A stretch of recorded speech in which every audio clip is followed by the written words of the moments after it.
बोलो बेटा। जय श्री कृष्णा। जय श्री कृष्ण। मुझे पूछना था कि कृष्ण भगवान ने इतना शादी क्यों किया हुआ है? कृष्ण भगवान ने इतना शादी क्यों, कितना शादी किया है? मुझे मालूम नहीं। नहीं मालूम नहीं है? प्रश्न आपने पूछा है, अच्छा है, लेकिन थोड़ा ये पूरा तो जानकारी होनी चाहिए। कितनी शादी की भगवान ने? तो आपको किसने बताया कि बहुत सारी शादी की हैं? सुना हुआ है। तो गिनती नहीं सुनी? नहीं। हम बता दें? 16,000। बोलो 16,000 108। अब पूछो कि इतने शादी क्यों की हैं? अब फिर से पूछो। इतने शादी क्यों किए है? इसलिए की है क्योंकि 16,000 जो हैं ये वेद की ऋचाएं हैं। 16,000 कौन है? वेद। वेद जानते हैं? वेद पुराण सुना? वेद 4 वेद हैं, सामवेद, ऋग्वेद, यजुर्वेद, अथर्ववेद। वेद सुना? तो वेद की ऋचाएं हैं 16,000।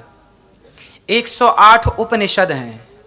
16,000 जो वेद की ऋचाएं हैं वो प्रत्येक ऋचा से कृष्ण को पाया जा सकता है। तो वेद की ऋचाएं कृष्ण का वर्ण करती हैं पति के रूप में। इसलिए भगवान का जो विवाह 16,108 का है वो वेदों की ऋचाओं का विवाह है।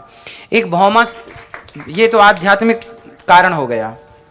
वेद की ऋचा समझो, फॉर एग्जाम्पल समझो, जैसे वेद में इतने सारे मंत्र हैं, तो कोई प्रश्न करे, जैसे आपने ओम नमो भगवते वासुदेवाय, श्री कृष्ण गोविंद हरे मुरारी, राम कृष्ण हरि नारायण। अब कोई कहे महाराज जी मैं राम राम जपता हूँ, ये कृष्ण कृष्ण जपता है, ये नारायण नारायण जपता है, ये विष्णु विष्णु जपता है, ये गोविंद गोविंद जपता है, ये हरे कृष्ण जपता है, तो ये बताइए कि ये सब लोग अलग अलग मंत्र जप रहे हैं, तो क्या इन सबको एक ही कृष्ण की प्राप्ति होगी कि अलग अलग मंत्र जप रहे हैं तो अलग अलग प्राप्ति होगी? बोले नहीं, कृष्ण तो एक हैं पर उन तक पहुंचने के ये रास्ते अनेक हैं। तो जो वेद में मंत्र हैं 16,000, उन वेद के 16,000 में से किसी भी मंत्र का आप आश्रय ले लीजिए तो वो कृष्ण प्राप्ति करा देगा, क्योंकि वो कृष्ण की पत्नी है। तो 16,108 भगवान की पत्नियां हैं। दूसरा कारण, एक भौमासुर नाम का राक्षस था। कौन था? भौमासुर। बोलो कौन था? भौमासुर नाम का एक राक्षस था। उसने 16,100 कन्याओं को बंदी बना रखा था, सबको किडनैप कर रखा था। क्या कर रखा था उसने? का सबको किडनैप कर रखा था। और उन कन्याओं ने फिर भगवान से कहा कि हे प्रभु हमारी रक्षा करो। तब भगवान श्री कृष्ण ने भौमासुर को मारा और उन कन्याओं से कहा कि जाओ अपने अपने घर। उन कन्याओं ने कहा कि प्रभु अब हम तो इन पर पुरुष के बंधन में रह चुकी हैं, अब हमें कोई स्वीकार नहीं करेगा। हमारा भाई, हमारा पिता कहेगा कि तुम पर पुरुष के पास रहकर आई हो, हमसे कौन विवाह करेगा, समाज में हमारा अपमान होगा, हमें चरित्रहीन स्त्री कह के बुलाया जाएगा।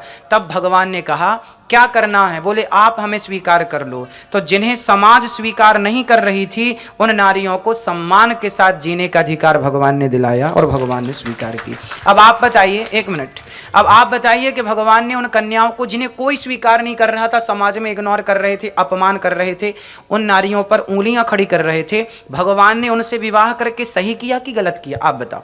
सही किया। सही किया। तो भगवान को कितने सारे विवाह करना चाहिए था? हाँ। हाँ ठीक है।